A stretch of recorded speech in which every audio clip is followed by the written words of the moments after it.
As was tradition, when a mating bond formed between packs, both families gathered for breakfast. The long wooden table stretched between them, laden with food, a feast to mark the union, or at least a potential one. At the head of the table, both fathers sat as symbols of their authority.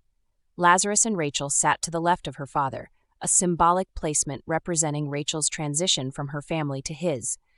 The plates overflowed with eggs, bacon, steak, chicken, sausages, and fruit, but Rachel only picked at the vegetables and a few pieces of fruit.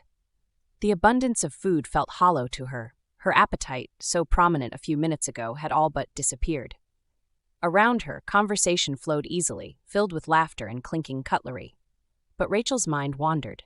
She glanced at the familiar faces around the table, faces from a life she'd been absent from for so long.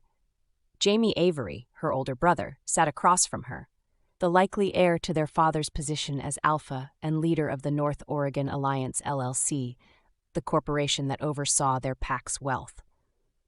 Like Lazarus, Jamie had been groomed for leadership from a young age, though their personalities couldn't be more different. Her thoughts shifted to Jonas Avery, a brilliant surgeon who was already on a plane to a conference with his husband, an OBGYN.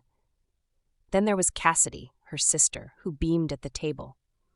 Cassidy liked to play the role of a second mother, and had always been so, being nearly twice Rachel's age. A lawyer deeply involved in pack business, Cassidy was far more connected to the pack than Rachel had been for years. Finally, there was Michael, the eldest, with ambitions that stretched beyond pack leadership.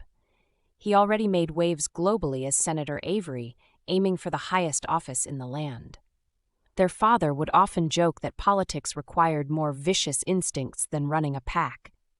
Rachel's gaze met her father's, who caught her eye with a proud but relieved expression, giving her the same playful wink he had when she was younger. Her lips quirked up, but the weight of everything pressed heavily on her chest.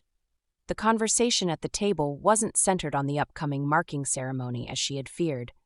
Instead, it was business as usual. Talk of joint ventures between families and future partnerships.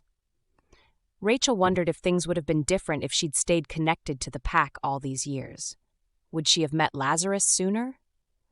Would their paths have crossed in a way that felt more natural? She thought back to her teenage years when she'd hoped the wolf inside her would finally emerge. Her parents had clung to the hope for years as she grew taller, more agile, stronger.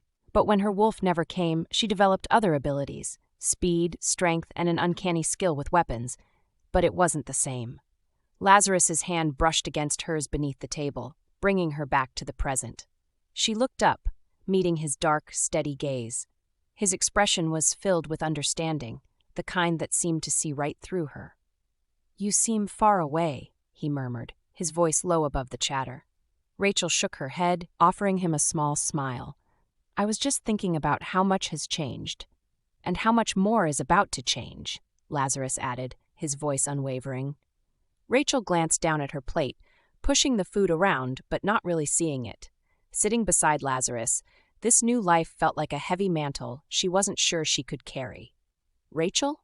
Her mother's voice interrupted her thoughts. "Mrs. Tangelo said she missed you last evening. Would you like me to reschedule? You need a beautiful dress for the ceremony." Suddenly all eyes were on her, the air seemed to thicken, and Rachel's heart skipped a beat. What to wear? The thought hadn't even crossed her mind. Her belongings were in Los Angeles, packed hastily for what she had believed would be a short trip. This marking ceremony hadn't been part of the plan. "I need to go to Los Angeles," she said quickly, panic rising in her chest. Cassidy was quick to respond, always the enforcer of tradition. A would-be Luna is never alone before the marking ceremony, and a Luna without a wolf should never be on her own. "I'll go to Los Angeles and send your things to Wyoming after the ceremony. We'll make sure you have a wardrobe until then." Rachel's irritation flared. "You can't tell me what to do," she snapped, her voice sharp. Cassidy's eyes narrowed. "You know the rules," she hissed, her voice low but unwavering. The room stilled, the tension rising like a cloud. Rachel stood abruptly, pushing her chair back.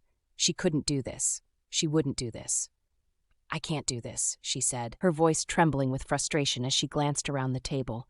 She turned to Lazarus, her heart pounding. I don't have a wolf. You need a better Luna than me." Gasps rippled through the room, but Rachel didn't wait to see their reactions. She turned, moving swiftly toward the door. Her mother stood to follow, but Lazarus's voice stopped her. "Leave her," he said, calm yet authoritative, commanding silence in the room. Turning to his assistant, Lazarus added in a low, firm tone, "Let the pilot know we need to fly to Los Angeles in the next 5 hours, then schedule our return to Wyoming for Friday." Cassidy opened her mouth to protest, but Lazarus cut her off with a sharp glance. The room fell into silence again as Lazarus rose to his feet. His voice was steady, controlled. "Father, mother, friends," he said, "it seems you will have to return to Wyoming without me." No one objected, not openly at least. His father gave a slow nod, while his mother observed him with sharp, calculating eyes. Cassidy scoffed, but he ignored her. She wasn't his concern. Rachel was.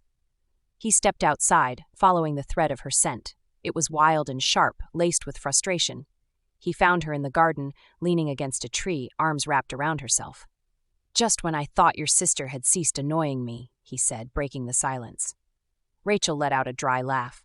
"You have no idea. I used to joke I had 2 mothers. It's the curse of being the accidental last child." She hesitated, then, softly but firmly, said, "Choose someone else." Lazarus exhaled slowly. "Once the bond is formed," he said, voice even, "there can be no one else, not for us." Rachel took a step forward, and then she froze. A low, guttural growl rumbled through the shadows. "Not human."